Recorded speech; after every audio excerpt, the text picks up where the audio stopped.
Hi, in the previous video, we were able to download VMware Workstation.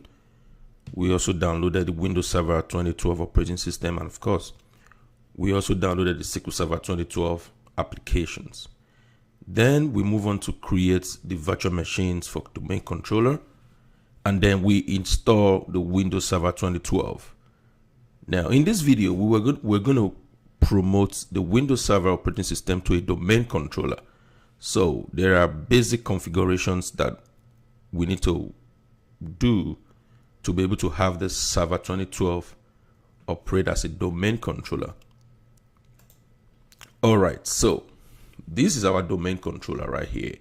We have to promote this to a domain controller, or we have to promote it to become a domain controller. So we're going to log in.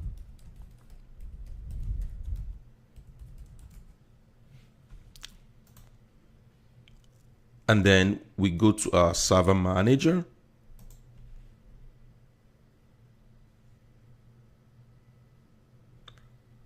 You click add roles and features. And you click next. You click next. And then right now we only have just one machine, which is this one right here. So remember, this is a domain controller, but technically it's not a domain controller yet. So we're going through this wizard to promote this server to a domain controller. So we just click next. And then we are going to install Active Directory domain services. So you click that. Once you click that, you add the features to it. And then you click next. .NET Framework 3.5, it's pretty important. We can also install that by just clicking it. And then you go next, next, and then you install. It's going to take a minute while this installs.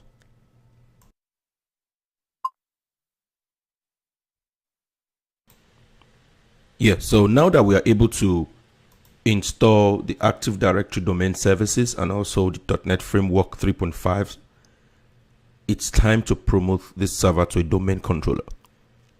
You can do that in two ways. You can either click up here, or you just click here where it says promote this server to a domain controller. So we're going to click that.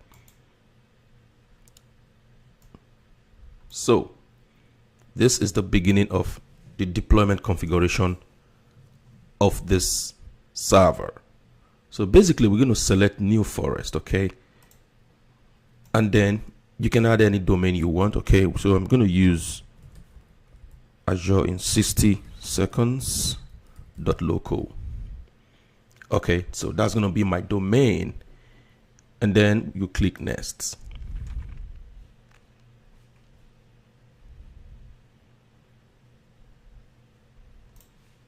So it takes you to the next page here where you have to just set your password. Just make sure you use a stronger password. And then you click next. Don't worry about this for now. You click next. You wait for a few seconds while it populates your domain.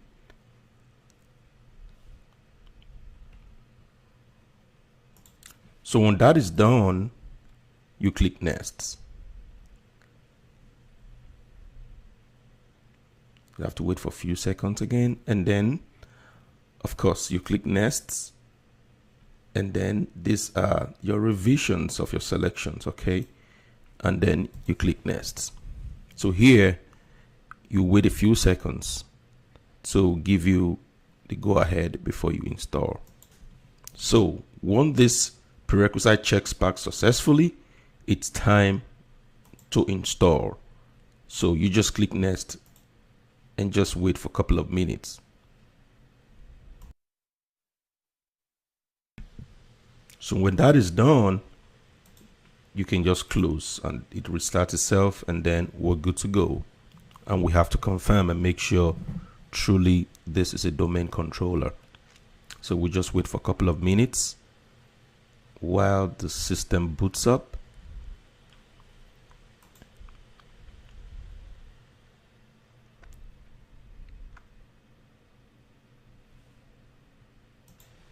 Yeah, so now that we are back, let's just log in and make sure this is on domain. All right, so here you can confirm. Here you can see it says Azure in 60 seconds /administrator. So let's just log in and see.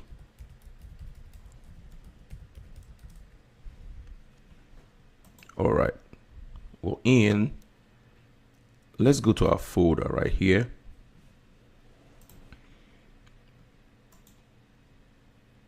Let's right click on this computer and go to properties. All right, so here you can see that our computer name is DC, which is domain controller. Our full computer name or fully codified name is dc.azure in 60 seconds.local, and this is our domain. Okay, so this system now is fully a domain controller, which means this server is capable of managing other systems, it's capable of managing users. Okay, so let's just check a few things out and make sure everything is right. So let's go to our server manager. Let's go to our tools. And from here, you can see we have Active Directory Administrative Center, Active Directory Domains and Trust, and then we have sites and services. We have users and computers. Let's click users and computers right now. You can decide to expand this. All right, so you can see right now we have no computer at all. And for the users, these are the inbuilt users. Okay, so in the next video, we're going to create service account.